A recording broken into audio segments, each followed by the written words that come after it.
sehat. Upaya pemerintah dalam menyiapkan vaksin COVID-19 terus dilakukan.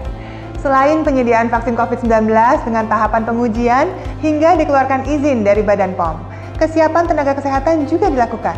440.000 tenaga kesehatan dan 23.000 vaksinator siap sukseskan vaksinasi COVID-19 hingga ke seluruh daerah. Nah, untuk mengetahui bagaimana persiapannya, saat ini saya sudah bersama dengan Bapak Oscar Primadi MPH, Sekretaris Jenderal Kementerian Kesehatan. Pak Oscar, November lalu sudah ada 7.000 dari 23.000 target tenaga kesehatan, yakni para vaksinator yang telah dilatih.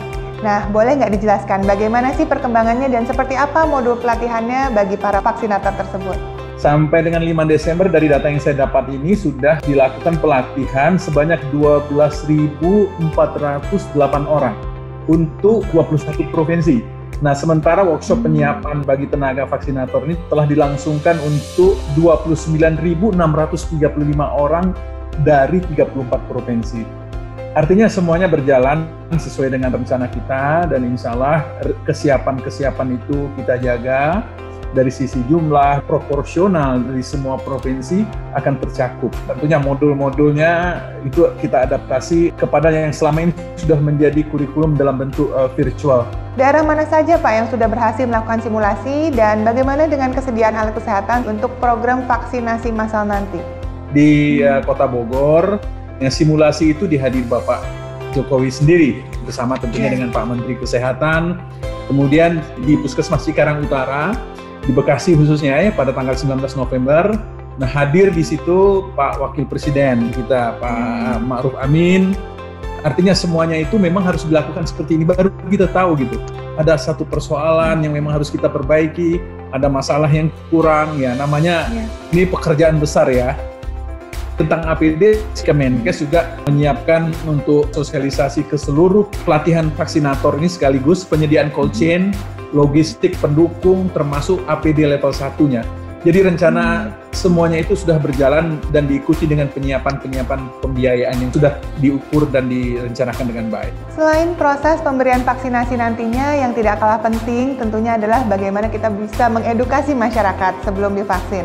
Nah, tahapannya nih Pak, apa saja sih yang nanti akan dijelaskan kepada masyarakat dari Dinas Kesehatan tentunya Kementerian Kesehatan?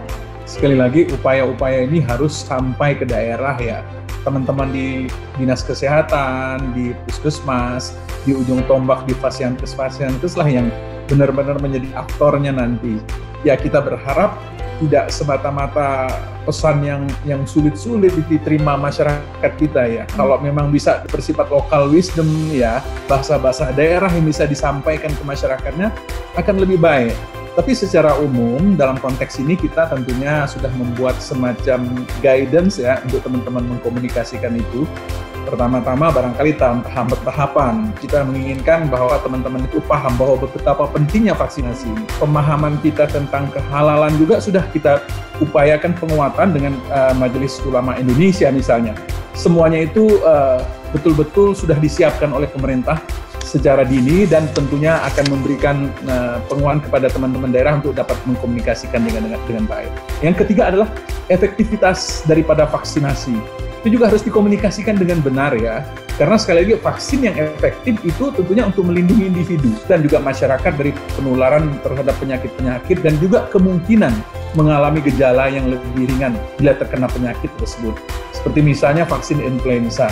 Namun yang tidak boleh ditinggalkan oleh masyarakat kita, dan saya berharap teman-teman daerah juga mengkomunikasikannya dengan baik, bahwa mematuhi kemudian menjalankan protokol kesehatan dengan baik itu adalah paling ampuh dari semua upaya-upaya yang selama ini sudah kita yakini akan memberi perlindungan kepada masyarakat. Berdasarkan program imunisasi di Indonesia yang sejak dulu sudah ada, apa sih yang sebenarnya menjadi tantangan dalam pemberian vaksin ke masyarakat selama ini, Pak?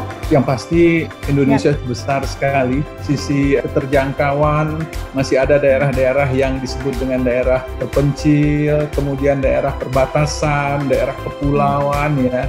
Salah satu kendala geografis ini yang menjadi persoalan sehingga nakes-nakes kita, vaksinator kita kadang-kadang mempunyai sebuah effort yang luar biasa ya untuk menempuh daerah-daerah yang sulit tadi.